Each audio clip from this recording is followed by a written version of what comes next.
head coach Ian Foster and captain Sam Kane. We go straight to the first question here on the front row. Congratulations to both you guys. I know how proud you are to wear the jersey and represent our country, Sam. I know how proud you are to coach this team, Ian. Do you realise how happy you have made our country? You've made even the Labour voters happy today. Oh, look, yeah, I think we do realise. When we finish the game and then look up around the crowd, you look out for the people in the All Black jerseys and you see the joy on their faces. You first look out for your family, but then when you do a lap around the stadium and see, people that have made the effort to support us, but we know, the beauty of social media these days is we get to see a lot of the messages, we get to hear a lot of the support.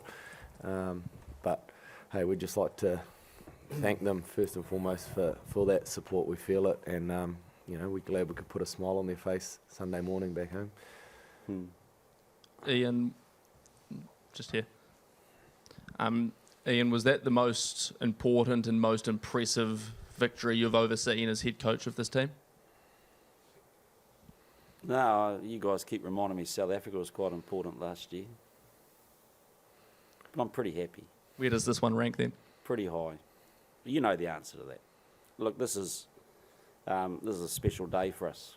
It's we've excuse me, I've lost my voice because it's quite loud in that box. But I think the world's been talking about these two quarterfinals for 12 months, even longer.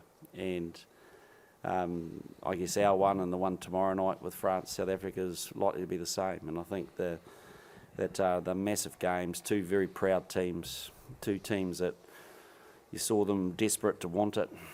And sometimes the sweetest victories are when your opponent plays really, really well and tests you to the limit.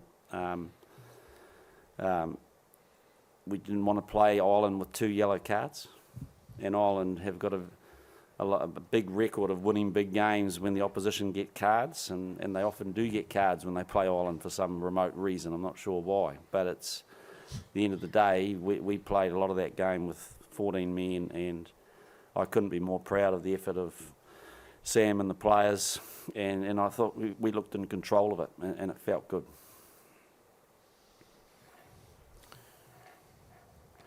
Question for the captain. Obviously, New Zealand are very renowned for the attacking and try scoring, rightly so. But how proud are you of the way your team defended 37 phases, I think 3 or 4 minutes, incredible intensity, Ireland absolutely doing everything they could to get over that line. How proud are you of that achievement and those 37 phases? Yeah, what an incredible finish to a test match. 37 phases. It's almost as long a period to defend that I've heard of or witnessed. The ability for the boys to just keep turning up for each other. I think obviously it's pretty clear that defence probably won us the test match tonight, and history shows that teams that win World Cups have very good defensively. So I feel like that defensive performance has been building for a wee while, and it's got to be our benchmark going forward. Second row, yeah. Ian, with how much chatter there'd been about the sort of your back row selection and your team selection, how happy were you with how they went tonight and how they sort of justified your faith, and especially the man sitting next to you and Ardy and Shannon? Yeah, we've been pretty clear about, I guess, our strategy for a while. I think sometimes people can forget we've had a number of injuries leading into this tournament that forced us into a few changes early on.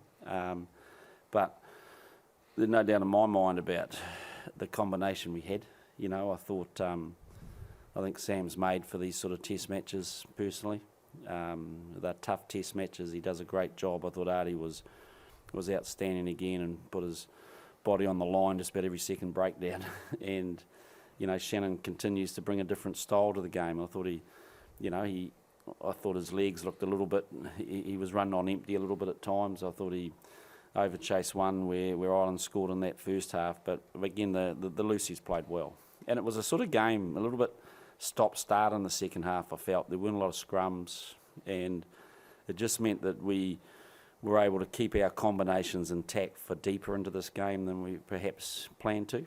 And I just felt the composure of the guys was there, and we were, whilst we had long defensive periods, I still felt we were in control for large parts of that. Ian, well done. Thanks, Andrew. The last stanza of that game, 30-odd phases, what was going through the coaching box? What was going through your mind? How's the heart? I actually felt quite calm, to be honest, because I felt that they were doing a sort of a cut and paste attack, weren't they? They're doing the same sort of things. I thought we were really patient in how we defended it, but they're really efficient with it, and it's hard to get that little, to get your nose in to try to win the ball. And so we were hunting and searching for it all the time, but they were good enough to keep us out. But in the meantime, we didn't lose patience, and that's the pleasing part. But and we've discussed that as a group. I thought between Scott McLeod and with Joe helping him on the defence side, I think we've been just building our system really for today, and about how we wanted to defend. And there'll be some areas we've got to get a little bit better, but we're making some strides in that space. So I was delighted, and clearly that one mistake in the game can go the other way at that point, but they were under as much pressure as us, and we held tough. And let's just say, haven't been to a World Cup that you haven't had a game like that. You go to the 2015, the semi-final against South Africa, we had to do exactly the same. So that's what World Cups are about, is games like this, and you just got to roll your sleeves up and trust what you do.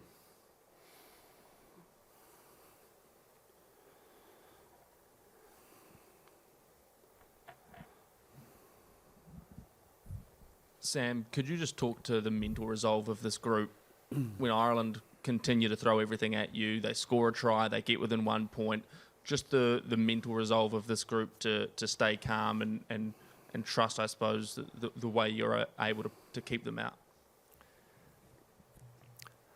I think a lot of it comes back, we had an awesome week's prep, and with that you take a lot of confidence. There was a real air of calmness, even on the bus, when we got to the changing rooms. When you're in a leadership role, you're sort of analysing that, thinking, hopefully that's a good thing. But as it turned out, I think we just had we know how we want to play, we know what we're about now, and it's been building up for a test match like this. And I don't think we allowed ourselves to get rattled out there. We were clear on, when they scored, what we needed to do to fix it, and we're confident in that we were making inroads, when we held on to the ball. So. Ian, congratulations. Can you still be under the radar in the semi-finals? I suspect not. I'm not sure how far under the radar we were. I think, certainly all the talk was about Ireland in many sense, but it's not a tag that we like to have. We don't adopt it ourselves. And pardon? Oh yeah, but that was a few weeks ago. I'm allowed to change my mind occasionally. So, but the limelight was on Ireland. I mean, let's face it, they had an amazing, 17 wins in a row. They've built a team for this sort of iconic moment, hadn't they? Really, and so they had massive expectations about to perform, and we've been there as a team, and we know what that's like, and we know that some things fuel you in that sort of situation. So our role was really just to just to be quiet and to steel ourselves for the challenge that we needed. So, but no, I don't think we'll be under the radar next week. And you know, we know Argentina well; they know us well. Play each other regularly, so I mean, heck of a game, heck of a good Southern Hemisphere game.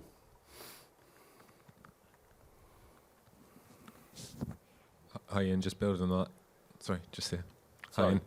You kind of touched on it now already, but just what do you expect from Argentina? Obviously, you've kind of been shocked by them in the past. Yeah, look, I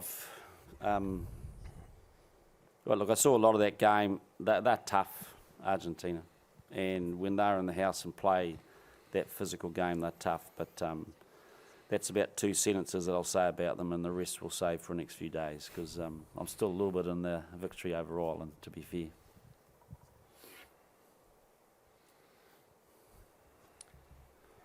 Ian, a lot's been said about the defensive resolve, and obviously a lot of big moments going in a match like that, but just how decisive, I think you're one man down at the time, the Ireland maul, Geordie Barrett holds an Irish attacker up. How decisive do you think that was in the context of the contest? Oh, look, I think, you know, they peeled away, they took a punt. You see that nowadays when you go for the goal, you've got to be really clear. And, you know, I think Geordie had a role to do, and he did that role really well. So, you know, it wasn't by chance. But, you know, I thought it capped off a really strong game for him. You know, I think so. It was a big moment. I thought the other big moment for me was when we were under a bit of pressure. We had a defensive line out and scored 80 metres up the park.